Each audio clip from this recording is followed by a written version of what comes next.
ஆரம்பிக்கலாம்.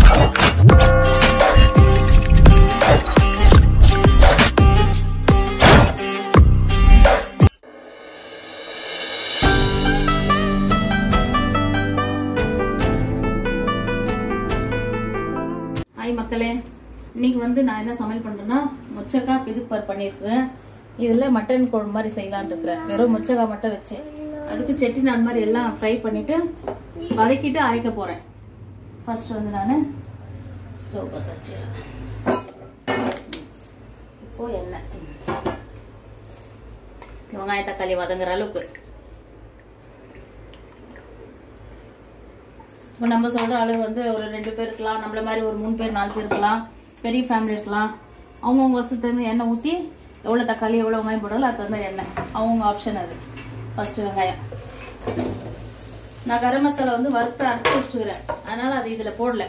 இப்போ இஞ்சி பூண்டு நான் பேஸ்ட் பண்ண போகிறேன். இதில் போடல, வெறும் தக்காளி வெங்காயம் மட்டும் வதக்க போகிறேன்.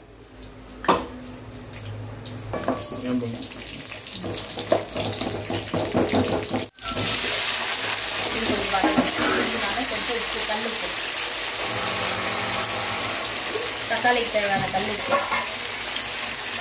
1 ஸ்பூன் மஞ்சள், அவ்வளோதான். இதை வச்சு வதங்கணும். கொஞ்சம் வதங்கி ஆகிட்ட பிறகு ஆற வச்சுட்டு அரைக்கணும். இது இப்போ இந்த அளவுக்கு வந்தால் போதும், வதங்கிச்சு. அவ்வளோதான். இன்னும் கொஞ்சம் இப்போ எல்லாம் அரைச்சிட்டேன். அது வதக்குறேன் இல்லையா, அதை அரைச்சி வச்சுட்டுக்கிறேன். இப்போ எண்ணெய் ஊற்றிக்கிறேன். எண்ணெய் கொஞ்சம் எக்ஸ்ட்ரா ஊற்றிட்டு அப்போ இஞ்சி பூண்டு போடல நான் அதில் வதக்கிறதுல, இதில் போடுறேன். இது கொஞ்சமாக இருக்கிறதுனால தக்காளி போட்டுக்கிறேன். ஒரு 5 பேர் சாப்பிட்றதுனால 1 ஸ்பூன் ஃபுல்லு.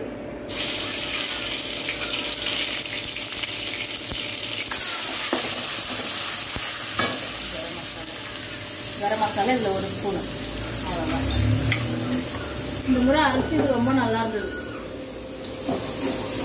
நான் சொன்ன மெத்தடு சூப்பராக இருக்குது கரம் மசாலா. இப்போ இதுலேயே நான் இந்த பிதுக்குப்பார் பண்ணி வச்சுருக்கேன் இல்லையா மொச்சக்காய், இது ஒரு 1/4 கிலோ இருக்கலாம், இல்லை 1/2 கிலோ இருக்கும். 1/2 கிலோ மொச்சக்காய் இது ஊற வச்சு பிதுக்குப்பார் பண்ணி வச்சுருக்கலாம்.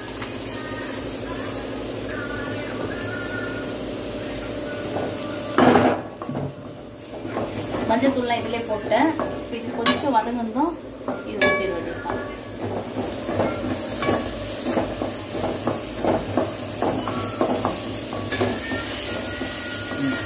வதங்கணும், கொஞ்சம் எண்ணெயிலே வதங்கணும்.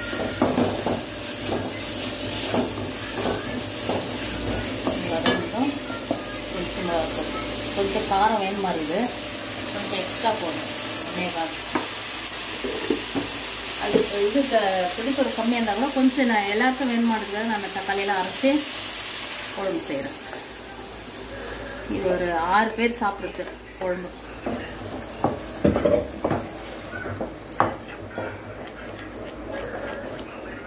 அரைச்சி செஞ்சோம்னா சூப்பராக இருக்கும் குழம்பு. பார்க்குறதுக்கு சாப்பிடும்போது ரொம்ப நல்லா இருக்கும். நான் இன்னைக்கு தேங்காய் பால் அரைச்சி வச்சுருக்கேன். 1/2 மூடி தேங்காய் பால் ஊற்றிடுறேன். கொத்தமல்லி, இது வந்து புதினா, செடியில் இருந்த புதினா, கொத்தமல்லி, அவ்வளோதான்.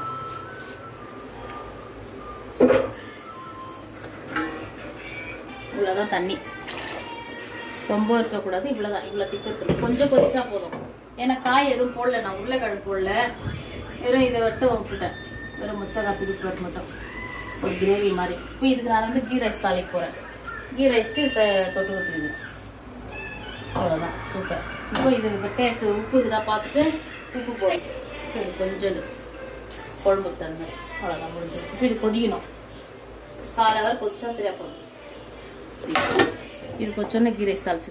இப்போ அடுத்துதான் வந்து நான் கீ ரைஸ் பண்ணலான்றது. அதுக்கு பிரியாணியில் பிரியாணி போட மசாலையும் ஏலக்காய் கொஞ்சம் கோடம்பி, அந்த குருமாக்கு கீ ரைஸ் தாளிக்கலாம்.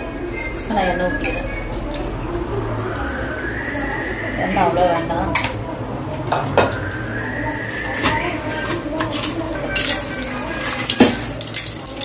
ஏலக்காய், கோடம்பி,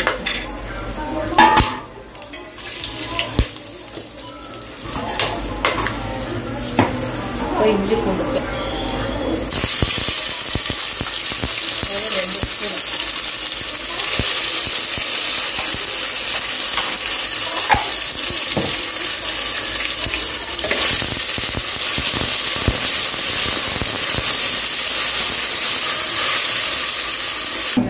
இப்போ அரிசி வந்து இது எல்லாருக்கும் செய்யறதால 6 பேர் சாப்பிடுறது. இது 1 கிலோ அரிசி போட்டுக்கிறேன்.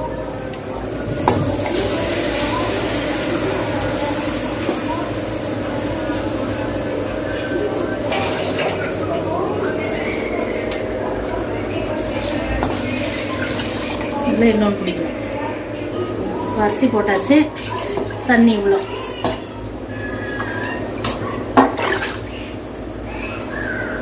அவ்வளோதான். கொஞ்சம் உப்பு சாப்பாடு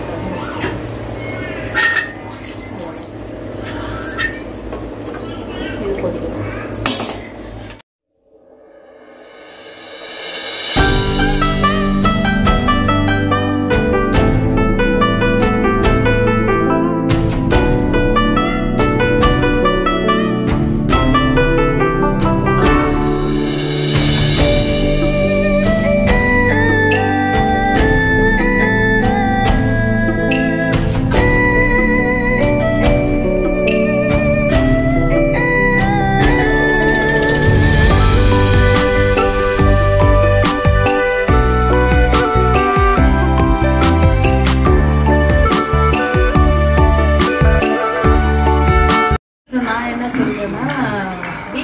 பெண்கள் இருப்பாங்க இல்லத்தரசிங்க. அவங்களுக்கு வந்து வீட்டில் ஏதாவது அவங்க ஹஸ்பண்டுங்க இல்லை பசங்க யாராவது அம்மாங்களுக்கு ஒய்ஃப்க்கு ஹெல்ப் பண்ணணும். அவங்க மனசில் என்ன இருக்குது இல்லை அவங்க என்ன செய்யணும்னு தோணுதோ அதுக்கு அவங்க என்கரேஜ் பண்ணி கொஞ்சம் சப்போர்ட்டிவாக இருக்கணும்.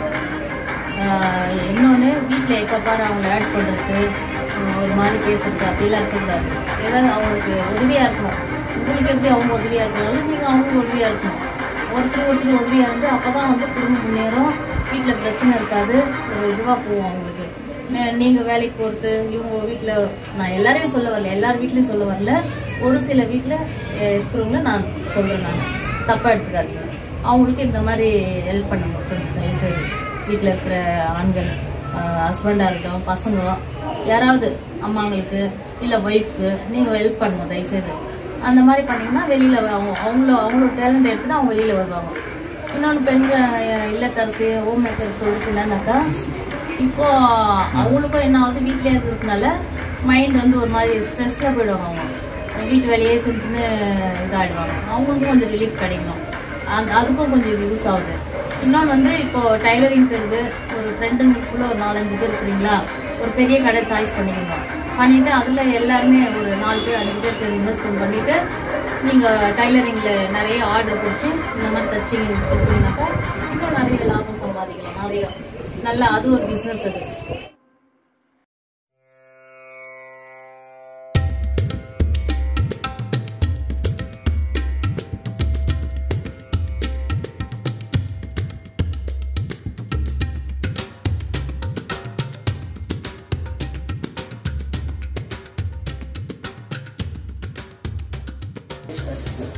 நான் ஊற்றுற தண்ணி எவ்வளோ கரெக்டாக வருது. நான் சொன்னது கரெக்டாக இருக்குதா? அது பேர் எப்படி உதிர வருது.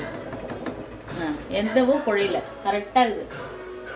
ஒரு சிலர் அளந்து ஊற்றுவாங்க. ஒரு கிளாஸ்க்கு 2 ஒரு கிளாஸ் அரிசினா 2 கிளாஸ் தண்ணி ஊற்றுவாங்க. அப்படி கிடையாது. இந்த அரிசி முழுகிற அளவுக்கு கொஞ்சம் மேலே வரணும், அவ்வளோதான் தண்ணி. இப்படி வச்சுன்னா கரெக்டாக வரும் பதம். அரிசி சூப்பராக அது எந்த தண்ணி இல்லை உதுராகுது. Ghee rice ready. Ghee rice kurma பாரு கரெக்டாக வந்துருங்க. இந்த எண்ணெய்லாம் மேலே வந்து எவ்வளோ கரெக்டாக இருக்கு.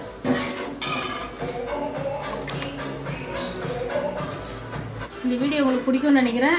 பிடிச்சிருந்தா லைக் பண்ணுங்க, ஷேர் பண்ணுங்க, சப்ஸ்கிரைப் பண்ணுங்க. தயவுசெய்து சப்ஸ்கிரைப் பண்ணிட்டு பாருங்க. எங்களுக்கு தெரியுது, எங்களுக்கு வீடியோவில் மானிட்டர் காமிக்கிறாங்க 73% சப்ஸ்கிரைப் பண்ணாமே பாக்குறீங்க. அந்த சப்ஸ்கிரைப் பண்ணிட்டு பாக்குறதுல ஒன்றும் இது இல்லை. நன்றி, வணக்கம்.